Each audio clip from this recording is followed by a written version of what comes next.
my friend 9meptogic. I think she wanted me to leave because the videos that I'm doing, and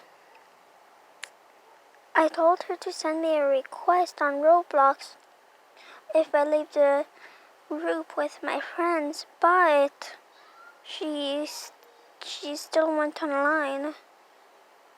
And when you play, I don't think she's gonna play or talk. Basically talk. She said she's gonna talk to me in private. So, I'm Audric, if you're watching this, stop playing around with me. I already miss my ginger cat. I've had a lot in my life, and I can do something.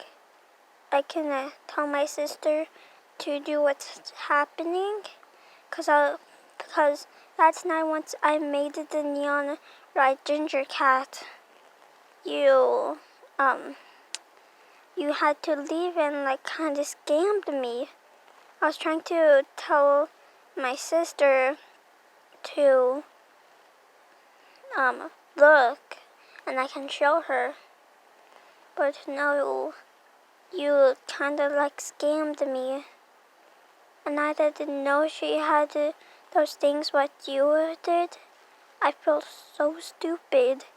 I should have asked her, and this is why I shouldn't have trusted you. I've lost all. I'm losing my pets now. And if you're saying, do you have any legendary pets? And I say yes, because I do. I have a golden griffin. And if you send me a trade request, I'm not gonna accept it because you literally scammed me. So I'm not gonna accept that. Goodbye.